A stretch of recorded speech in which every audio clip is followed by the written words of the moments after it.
Hello friends, welcome to Rama's cooking world.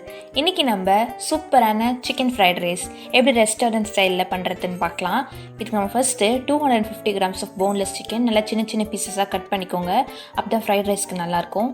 தேவையான அளவுக்கு salt, 1 teaspoon ginger garlic paste, 1 teaspoon garam masala, 1 teaspoon மல்லித்தூள், ½ teaspoon Kashmiri red chilli, இது நல்லா colour கொடுக்கும், 2 டேபிள் ஸ்பூன் கார்ன்ஃப்ளவர், அப்புறம் தேவையான அளவுக்கு பெப்பர் ஆட் பண்ணிவிட்டு இது நல்லா மிக்ஸ் பண்ணி இது ஒரு 20 மினிட்ஸ்க்கு மேரினேட் பண்ணி வைங்க. அதுக்குள்ளே நம்ம ரைஸ் ரெடி பண்ணிடலாம்.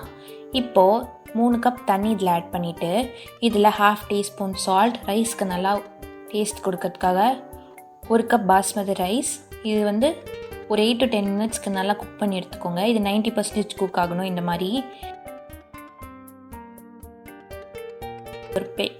ஒரு பிளேட்டில் ட்ரான்ஸ்ஃபர் பண்ணுங்கள்.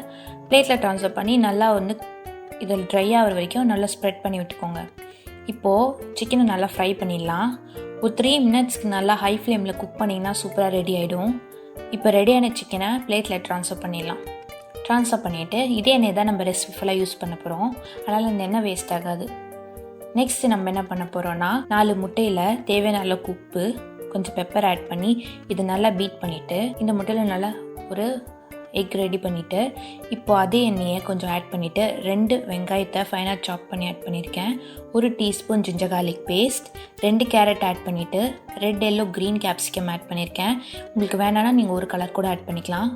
இப்போ கொஞ்சம் கேபேஜும் பீன்ஸும் ஆட் பண்ணிவிட்டு 1 teaspoon soya sauce, 1 teaspoon tomato sauce, 1 teaspoon red chilli sauce, இது எல்லாத்தையும் மிக்ஸ் பண்ணிவிட்டு நம்ம குக் பண்ண ரைஸை இதில் ஆட் பண்ண போகிறோம். இது பண்ணும்போது ஃப்ளேமை நல்லா ஹையில் வச்சுக்கோங்க. இப்போ நம்ம ஃப்ரை பண்ண சிக்கனையும் எக்கையும் ஆட் பண்ணிவிட்டு மிக்ஸ் பண்ண போகிறோம். மிக்ஸ் பண்ணிவிட்டு இப்போ நம்ம இதில் தேவையான அளவுக்கு உப்பும் கொஞ்சம் பெப்பரும் ஆட் பண்ணால் நம்மளுக்கு சுவையான ஃப்ரைட் ரைஸ் ரெடி ஆகிடும். இந்த ரெசிபியை கண்டிப்பாக ட்ரை பண்ணுங்கள். இந்த ரெசிபி உங்களுக்கு பிடிச்சிருந்ததுன்னா லைக் பண்ணுங்கள், ஷேர் பண்ணுங்கள், மறக்காம சேனலுக்கு சப்ஸ்கிரைப் பண்ணுங்கள். தேங்க்ஸ் ஃபார் வாட்சிங்.